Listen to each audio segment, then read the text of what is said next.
The album that I've been listening to the most lately is the score for the movie It Follows. It was created by a gentleman named Rich Vreeland, goes by the name Disasterpiece.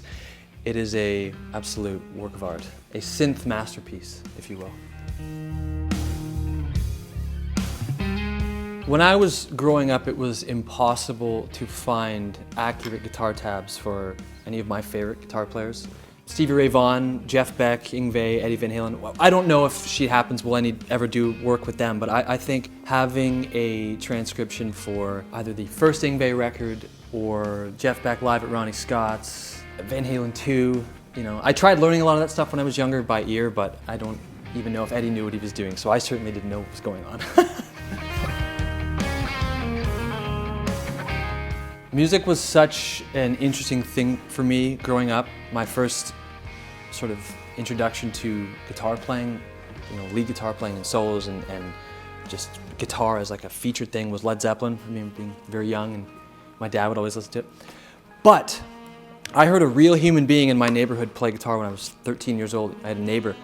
His name was Fraser Rizzoli, and we still talk. He was 14, I was 13. That's a lifetime apart at that age. And he invited me to play guitar with him, and that's how I got into it, and I thought he was the coolest guy. He kept pulling skateboards out of his trunk when he moved in, and he kept ollieing them. And at the time, it was 2000, he had a pair of Extreme jeans. I've been using D'Addario strings since I started playing guitar, and they were one of the first companies to first take a chance on me many years ago, so I'm legally, by blood, by contract in the afterlife to be with D'Addario forever now. So I use their strings.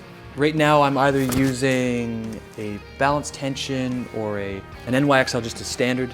For whatever reason, the NYXL is the string. So right now I have balanced tensions on, and I'm tuned down to E flat on this guy. These are a hybrid 11 set, but depends. If I'm going through some real bad hand troubles, which I do sometimes, unfortunately, I switch down to 10. If I'm going through some real bad hand troubles, I switch down to a 4. No, I switch down to a 9, so it just depends.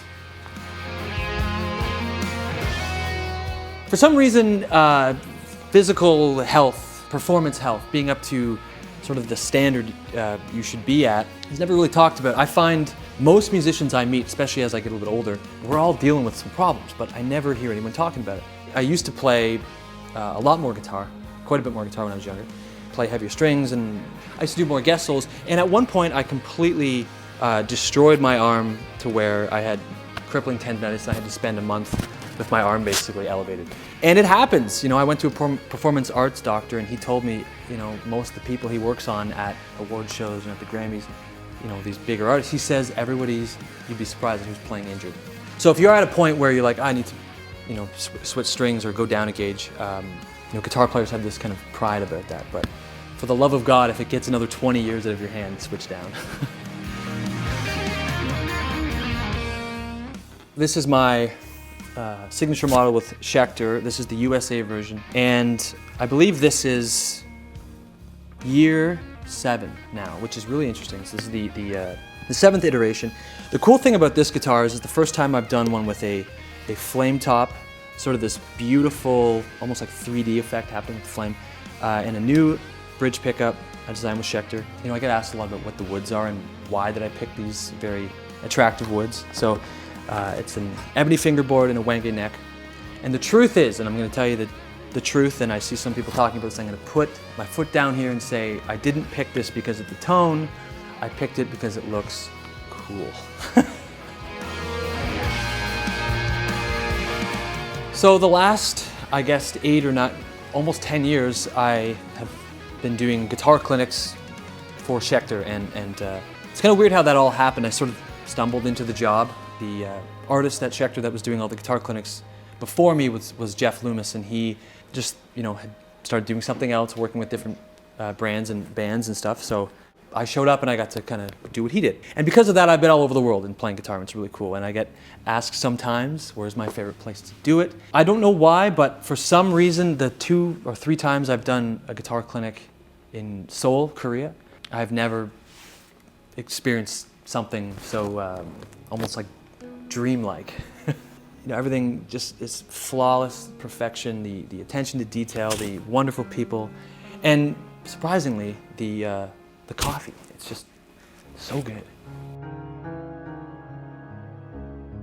I get asked a lot of times when I'm taking my band back out and, when's the band going out? And, it's difficult to go back to that when I've had, a very interesting career, and I've sort of developed as a musician around the path I've taken. So that's with these guitar clinics. For some reason, I got really into behind the scenes in the music instrument business. So I learned all about distribution and learning about products and just kind of developing knowledge from that end where, typically it was always just filling my head with, things about being on tour and sort of just getting through 23 hours of the day.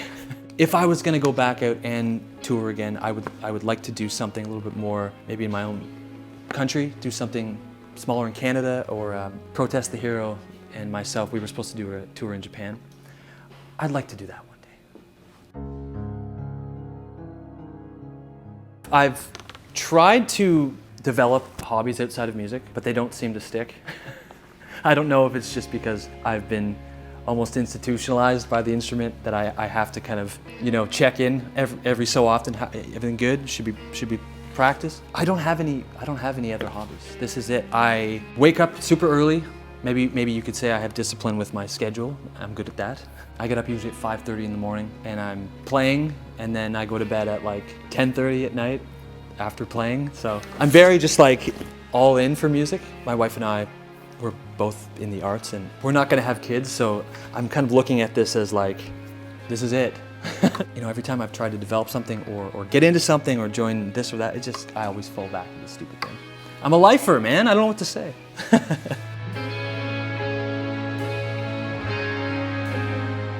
So what year is it? 20, 25, 26, 23? I can never remember.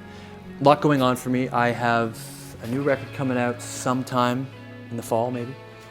Who knows? Archival, a band I have with my friend Ben. We have 2 albums out, putting some more stuff out. I have a project with my wife called Osmanthus, which is now officially part of the Sheet Happens family. And then, this is kind of going a little bit further, I have another album which I finished, which I'll be working on this summer. So there's a lot of stuff going on, so please keep watching.